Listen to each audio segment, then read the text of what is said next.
शगुन ठीक है आपका, ये और ये भी ठीक होगा, अभिषेक आपका रिलेशन ठीक होगा। देखिए आप इस पुली को खींच रहे हैं बेटा, एक तरह से वो है, आप समझिए इसको कैसे बोलेंगे, जैसे कि आप एक रोलर है उस पर स्ट्रिंग लगा दीजिए, चरखी जैसे, आप चरखी आपकी होती है, पतंग उड़ाते हैं सब लोग, ठीक है।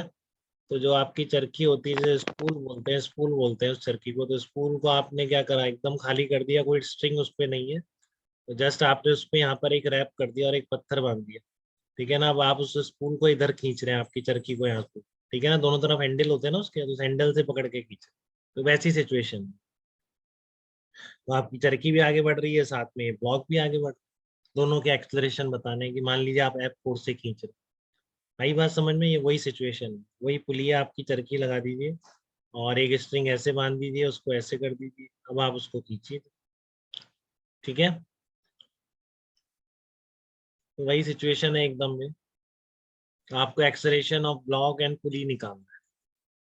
तो क्या करेंगे, सबसे पहले F इक्वल्स टू ma का प्रॉब्लम है, एक्सलेरेशन है, मास है, तो सबसे पहले तो सिस्टम सोचेंगे किस किस को ले सकते हैं।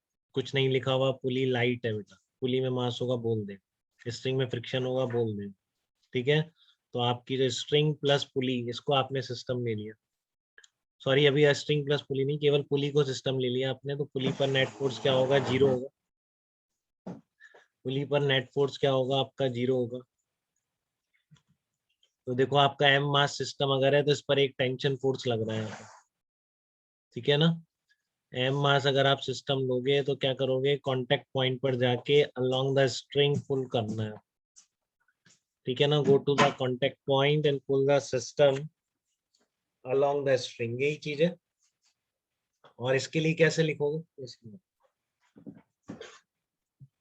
और इसके लिए आप क्या करोगे, पुली के लिए इस पर सेंटर पर एक एफ फोर्स लग रहा है, आप देखो सिस्टम किसको लिया, स्ट्रिंग का ऊपर वाला पार्ट भी ले लिया मैंने सिस्टम, क्योंकि ये भी मास फिक्स है ना हमेशा, इस पर जितना मास रहना, ठीक है। तो ये पुली और इसके ऊपर जो स्ट्रिंग का पार्ट आ रहा है, इसको मैंने सिस्टम ले लिया है पूरा, ठीक है। सेंटर पे लग रहा है आपका कैपिटल एफ फोर्स लग रहा है, तो ये जो ऊपर वाले पॉइंट पर आगे क्या अटैच्ड है, स्ट्रिंग अटैच्ड है, तो go to the contact point and pull the system along the string, तो इधर डायरेक्शन में, ठीक है ना। इस पॉइंट पर डायरेक्शन कैसे मिलेगी, इस पॉइंट पर आपकी, यहाँ पर क्या करोगे आप, go to the contact point and pull the system along the string, वो करोगे आप, ठीक है ना।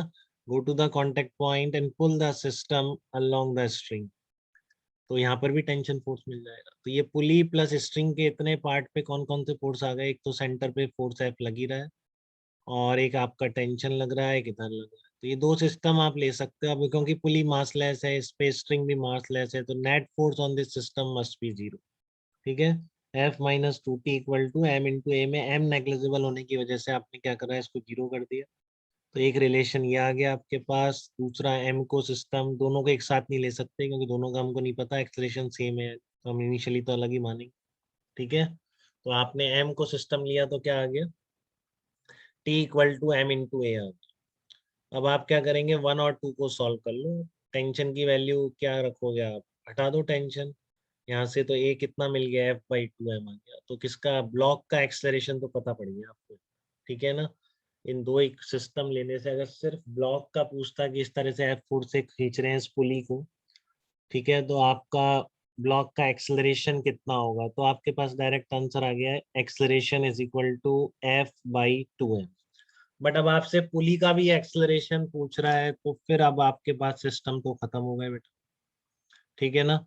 अब और कोई सिस्टम लेने के लिए तो बचा नहीं, तो आपको वापस किस पे जाना पड़ेगा, काइनेमेटिक्स की जो नॉलेज है, ठीक है, केवल वेलोसिटी और एक्सलरेशन के बीच रिलेशन निकालना पड़ेगा, उसमें एफ इक्वल्स टू एम थोड़ी यूज करेंगे अब जो करेंगे, इसलिए मैं उसको काइनेमेटिक्स बोलता हूँ, ये पूरा डायनेमिक्स है, ठीक है।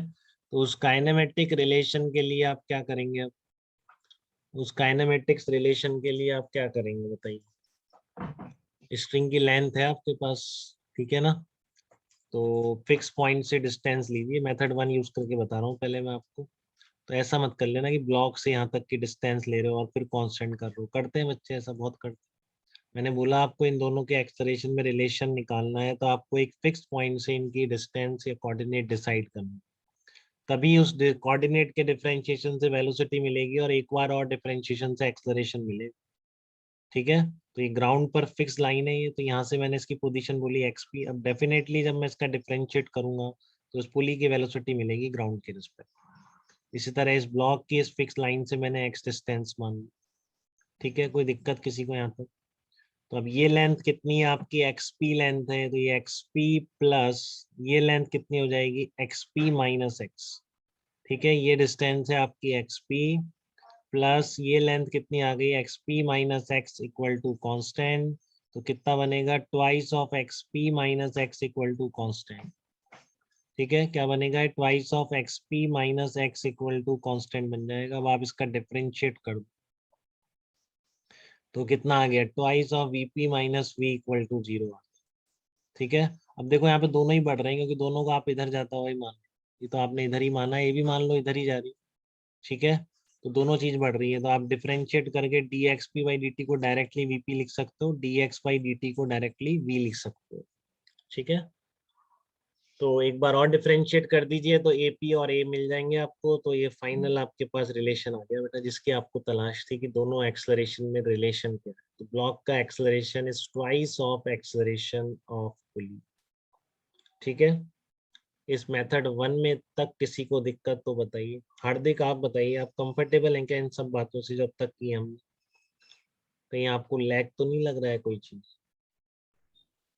नहीं सर। हाँ, यहाँ पे भी दिक्कत आए आप तुरंत बताइए बेटा। ठीक है, कोई पुराना प्री रिक्विजिट नहीं है, काइनेमेटिक्स तो बस ये यूज होती है, dv by d t acceleration, d x by d t velocity, तो वो आपको पता ही है। ठीक है, ठीक है, ओके। ओके बेटा। शगुन आप बताइए बेटा, क्लियर है यहाँ तक बातें हमें?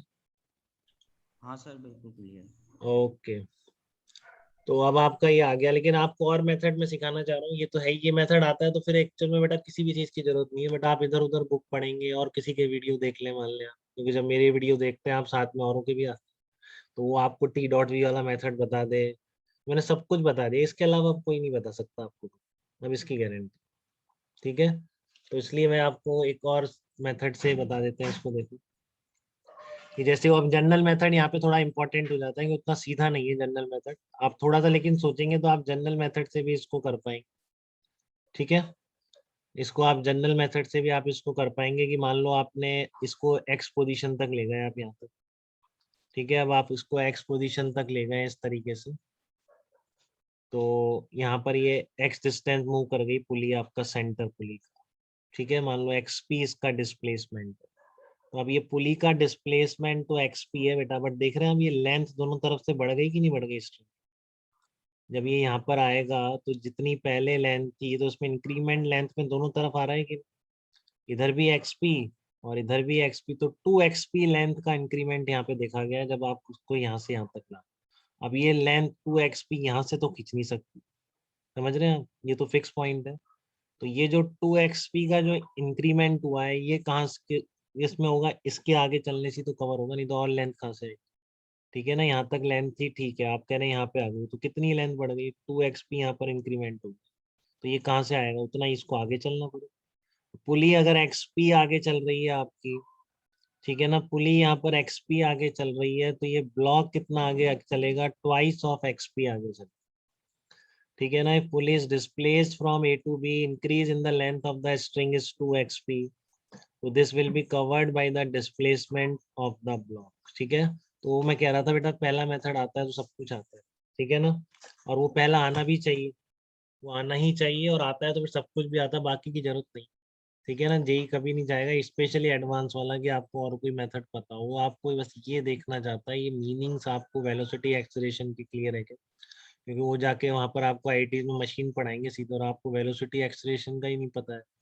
ठीक है, तो आप मशीन को क्या समझोगे, उसके पार्ट्स की मूवमेंट क्या समझोगे? तो बस उतना चाहते हैं कि ये आप बाकी तो रट के भी कर सकते हैं, बट ये जिसको आता है वही बना पाता है। ठीक है ना, वो एकदम बेसिक से फिर एक्सेलरेशन वेलोसिटी दिखती है आपको। तो ये काफी अच्छा लगता है मेथड, ये वाला। और एक थर्ड मेथड जो है आपका अलोंग द, नहीं थर्ड नहीं, कौन सा, अरे मेथड मैंने थोड़ा नंबरिंग गड़बड़ कर दी। ये मेथड कौन सा था, जनरल मेथड है, तो बेसिकली मेथड नंबर 3 को यूज कर रहे हैं। ये मैंने आपको जनरल मेथड बताया, 2 भी बता देता हूँ, उसमें 2 भी देख लेंगे, सारे ही बता दें। ठीक है ना, तो ये आपका मेथड नंबर 3 है बेसिकली, तो आप देख कर लेना, अपने नोट्स बनाए तो उसमें सही कर सकते हैं।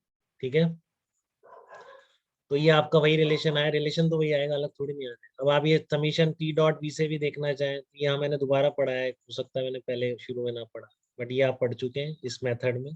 तो इसी को आप क्या करेंगे, यहाँ पर अप्लाई करके देख सकते हैं। अच्छा मैंने आगे अप्लाई करा, इसमें नहीं करा, अरे ऐसा क्यों? चलो इसमें करके देख लो एक बार, आप इसमें करके देखें अपन मेथड को। ठीक है, अगर मेथड नंबर 2 से हम करें तो जो आपका टी डॉट वी वाला है उससे भी हो जाता है। तो ध्यान रखो इसमें टी डॉट वी चलती हुई पुली पर कैसे लगेगा। ठीक है ना, चलती हुई पुली पर टी डॉट वी कैसे लगेगा। चलती हुई पुली जो होती है इस पर इस तरह से लगता है। ठीक है ना, तो पुली का मान लो वीपी है। ठीक है ना, पुली का मान लो आप क्या है, वीपी है वेलोसिटी, और ब्लॉक की वी मानी रखी है। तो यहाँ तो आपको कोई दिक्कत नहीं है, टीवी इधर वीवी इधर टीवी लिख दी। बट यहाँ पर 2T फोर्स है बेटा, ध्यान रखना। इस पुली और उसी सिस्टम लेंगे तो 2T फोर्स लग रहा है और वेलोसिटी वीपी। ठीक है ना, क्योंकि देखो आपकी पुली मासलेस है। ठीक है ना, तो आप इस पर एक्सटर्नल फोर्स एफ लगा रहे हो, तो पक्का स्ट्रिंग ने भी फोर्स कितना लगाया है, 2T फोर्स लगाया है। तो स्ट्रिंग का फोर्स 2T है, डिस्प्लेसमेंट वेलोसिटी कितनी है, v है। ठीक है ना, वेलोसिटी कितनी है, v है। तो इसलिए आपका, और अपोजिट डायरेक्शन में, तो इसलिए आपका क्या आएगा, t dot v -2 into vp equal to 0 है। तो पुली पर जब ये लिखें ध्यान से टी डॉट वी, तो टेंशन ऐसे 2T इस तरह से लगा है, बिल्कुल ध्यान से। ठीक है, तो TV -2T VP equal to 0, तो टी कट गया, तो ये कितना आ गया, v इक्वल टू 2वीपी आ गया। अब आप डिफरेंशिएट कर दो इसको, तो एक्सलरेशन कितना आ जाएगा आपका, ट्वाइस ऑफ एपी आ जाएगा। ठीक है, क्लियर है आपको ये चीज एकदम, बताइए कोई दिक्कत इसमें किसी को? ठीक है, तो ये आपको इस तरीके से बता दिया मैंने, तो हर मेथड से आपको ध्यान होना चाहिए। ठीक है, किसी को कोई डाउट है इसमें तो बताइए, और नहीं है तो फिर इस प्रॉब्लम में आप रिलेट कर पा रहे हैं क्या, इस तरह से देखिए एक बार गौर से इसको, और रिलेशन एस्टेब्लिश करिए अपनी मर्जी से।